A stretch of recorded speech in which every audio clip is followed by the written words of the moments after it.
एक सवाल अक्सर जहन में उठता है, क्या ज्यादा से ज्यादा महिलाओं के साथ सेक्स करना और उसे बढ़ चढ़कर बताना बहादुरी है? अब ऐसे लोगों और उनके दावों के बारे में क्या सोचना है? अपना जवाब कमेंट बॉक्स में जरूर दीजिएगा। कुछ लोग ऐसे ही दावा करते हैं, अपनी लग्जूरियस लाइफस्टाइल का शो ऑफ करते हैं और इंस्टाग्राम, सोशल मीडिया पर साइट पर हिट और सुपर हिट हो जाते हैं। आखिर ऐसे लोगों की पर्सनल लाइफ की हकीकत क्या होती है? जब उनकी पोल खुलती है तो उनका क्या होता है? कुछ ऐसा ही हुआ डैन बिल्जेरियन के साथ, जो अपनी रॉयल लग्जूरियस लाइफ और किंग टाइप लाइफस्टाइल के लिए जाना जाता था। 10,000 महिलाओं के साथ संबंध बनाने का दावा करता था। हमारे साथ इस वीडियो में आखिरी तक बने रहिएगा। आज हम इसके लाइफस्टाइल का पूरा सीक्रेट आपके सामने रखने जा रहे हैं।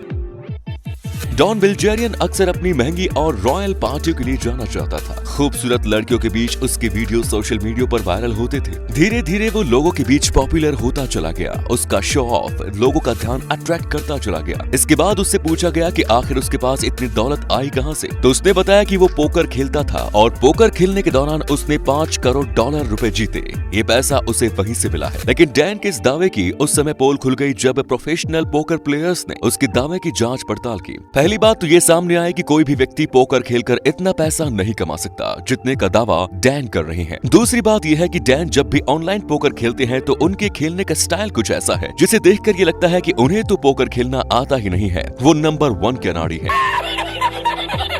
लेकिन डैन दूसरे झूठ भी सामने आने लगे। साल 2009 का उनका एक वीडियो सामने आया जिसमें वो टेबल पर पोकर खेलते हुए नजर आ रहे हैं और उस खेल में वो 180 नंबर पर थे। इसके बाद डैन ने दावा किया कि उन्होंने अमेरिकन नेवी सील्स की ट्रेनिंग ली है, अमेरिका की आर्मी में 4 साल तक अपनी सर्विस दी है। उनका कहना था कि उन्होंने 510 दिनों तक नेवी सील की ट्रेनिंग कंप्लीट की। ट्रेनिंग के दौरान उनके दोनों पैर फ्रैक्चर हो गए थे, लेकिन इसके बावजूद भी उन्होंने इस टफ ट्रेनिंग को पूरा किया। लेकिन ट्रेनिंग के खत्म होने के 2 दिन पहले ही जलन की वजह से उन्हें इस प्रोग्राम से निकाल दिया गया। आपको बता दें कि अमेरिकन नेवी सील्स की ट्रेनिंग 510 दिनों की नहीं बल्कि 24 हफ्तों की होती है और ये ट्रेनिंग इतनी कठिन होती है कि इसके 70% वॉलंटियर्स पहले राउंड में ही बाहर हो जाते हैं। इसके बाद ट्रेनिंग के दौरान अगर किसी कैडेट के पैर टूट जाते हैं तो उसे तत्काल बाहर कर दिया जाता है। लेकिन अगर मान भी ले कि डैन उसके बाद भी सर्वाइव कर रहे थे तो ट्रेनिंग के ठीक 2 दिन पहले उसे नहीं निकाला जा सकता, क्योंकि तब तक अमेरिकन सरकार का उस कैडेट पर इतना पैसा खर्च हो चुका होता है कि वो अपना इन्वेस्टमेंट कभी बर्बाद नहीं करेगी। इसके अलावा डैन ने दावा किया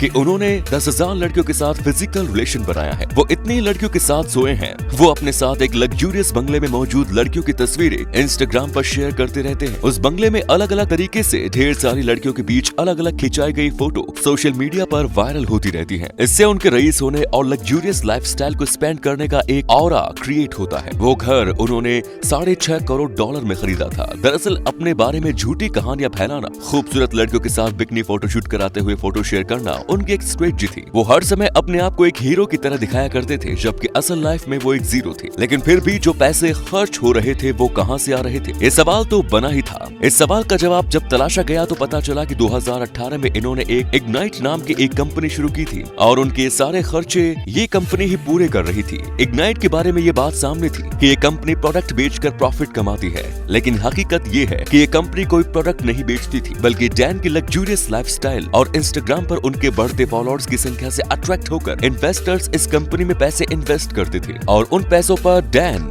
अय्याशी करते थे। इस बात के सामने आने के बाद इन्वेस्टर को लगा कि उनके साथ तो ठगी हो रही है। उन्होंने इग्नाइट कंपनी से सारे पैसे बाहर निकाल लिए। इसके बाद तो एक इग्नाइट की हालत खस्ता हो गई। यानी डैन बिल्जेरियन अपनी फेक लाइफस्टाइल के झूठ के जरिए अपनी कंपनी में लोगों से पैसा इन्वेस्ट कराते थे और उस पैसे से अय्याशी करते थे। बाद में बात भी सामने आए कि जिस घर को वो अपना बता रहे थे उसे उन्होंने किराए पर लिया था और जिन लड़कियों के साथ वो अपनी फोटो शेयर करते थे वो सब किराए की मॉडल्स थी जिन्हें वो पैसा दिया करते थे। लेकिन इग्नाइट कंपनी शुरू होने से पहले ही डैन इंटरनेट पर वायरल थे और उनके मुताबिक उनके पास पोकर खेलकर कमाए गए पैसे थे। लेकिन पोकर का झूठ तो पहले ही सामने आ चुका था। लेकिन बड़ा सवाल ये है कि आखिर इनके पास पैसे आए कहां से? इस सवाल का जवाब जानने के लिए कहानी को पीछे लेकर जाना पड़ेगा। 1990 के दशक में पॉल बिल्जेरियन नाम के एक बिजनेसमैन को इनसाइडर ट्रेडिंग और टैक्स फ्रॉड के मामले में अमेरिकन ऑफिसर्स ने पकड़ा। उस व्यक्ति पर 6 करोड़ 30 लाख अमेरिकी अमेरिकी डॉलर का फाइन लगाया गया और उसे 13 महीने की जेल भी हुई। उसने 30 लाख अमेरिकी डॉलर का फाइन भरकर खुद को दिवालिया घोषित कर दिया। बताया जाता है कि बाकी का पैसा उसने 2 अलग-अलग फंड बनाकर अपने बच्चों के नाम कर दिया। कुल मिलाकर पॉल बिल्जेरियन ने अमेरिकन गवर्नमेंट को धोखा दे दिया। डैन बिल्जेरियन उसी पॉल बिल्जेरियन के बेटे हैं, यानी पॉल बिल्जेरियन का फाइन से बचाया हुआ सारा पैसा डैन बिल्जेरियन के पास आ गया। लेकिन वो सारा का सारा पैसा सरकार की नजर में ब्लैक मनी था। वो पैसा सरकार का ही था जिसे डैन अपने पास रखे हुए थे। अब डैन एक नंबर में करना था, इसलिए उन्होंने पोकर का सहारा लिया। इसके बाद धीरे धीरे उन्होंने एक इग्नाइट नाम का ब्रांड खड़ा किया, लेकिन उसे वो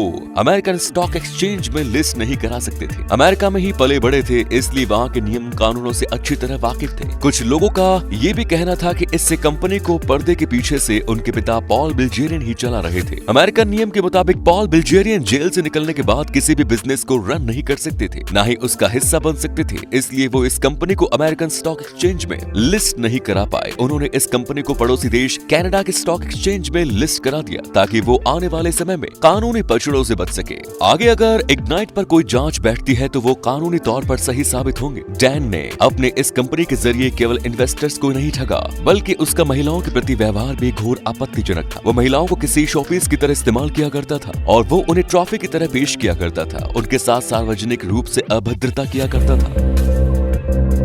Money in girls like a black hole. I feel like there's never enough. एक पॉर्न एक्ट्रेस को उसने छत से सीधा स्विमिंग पूल में फेंक दिया, जिससे कि उसके पैर की हड्डी में फ्रैक्चर हो गया। लेकिन अपने इन तमाम हरकतों पर डैन को कभी शर्मिंदगी महसूस नहीं हुई, बल्कि डैन बिल्जेरियन इसे बहादुरी समझकर लोगों को बताया करता था। उसका बंदूक और नशे का शौक भी युवाओं के सिर चढ़कर बोल रहा था, क्योंकि वो अपने इस शौक को प्रमोट करते थे। फिलहाल डैन बिल्जेरियन की कंपनी पर और खुद उनके ऊपर कई केस चल रहे हैं। उनकी इमेज बर्बाद हो गई और उनकी कंपनी लगातार घाटे में जा रही है। कहते हैं कि बुरे काम का नतीजा हमेशा बुरा होता है। डैन बिल्जेरियन को एक ही समय में प्लेबॉय भी बनना था, इन्फ्लुएंशियल भी बनना था, बिजनेसमैन भी बनना था और बेस्ट पोकर प्लेयर तो वो पहले से ही थे। लेकिन अपने इन तमाम ड्रीम्स के सहारे उन्होंने झूठ का जो महल खड़ा किया, आखिरकार एक दिन वो ढह गया और डैन बिल्जेरियन को उनकी असली हैसियत पता चल गई। महिलाओं के प्रति उनका असम्मानजनक रवैया उनके नेगेटिव कैरेक्टर का एक और एग्जाम्पल है। तो दोस्तों, डैन बिल्जेरियन की कहानी एग्जाम्पल है उन लोगों के लिए जो अपने आसपास झूठ का महल खड़ा करके अपने आप को सक्सेसफुल दिखाने के लिए कोशिश करते हैं। लेकिन हकीकत ये है कि मेहनत का कोई शॉर्टकट नहीं होता। जो सक्सेस आपने अपनी मेहनत से कमाई होती है, जो पैसा आपके पसीने के बदले आपको मिलता है, वो आपके लिए किसी वरदान से कम नहीं होता।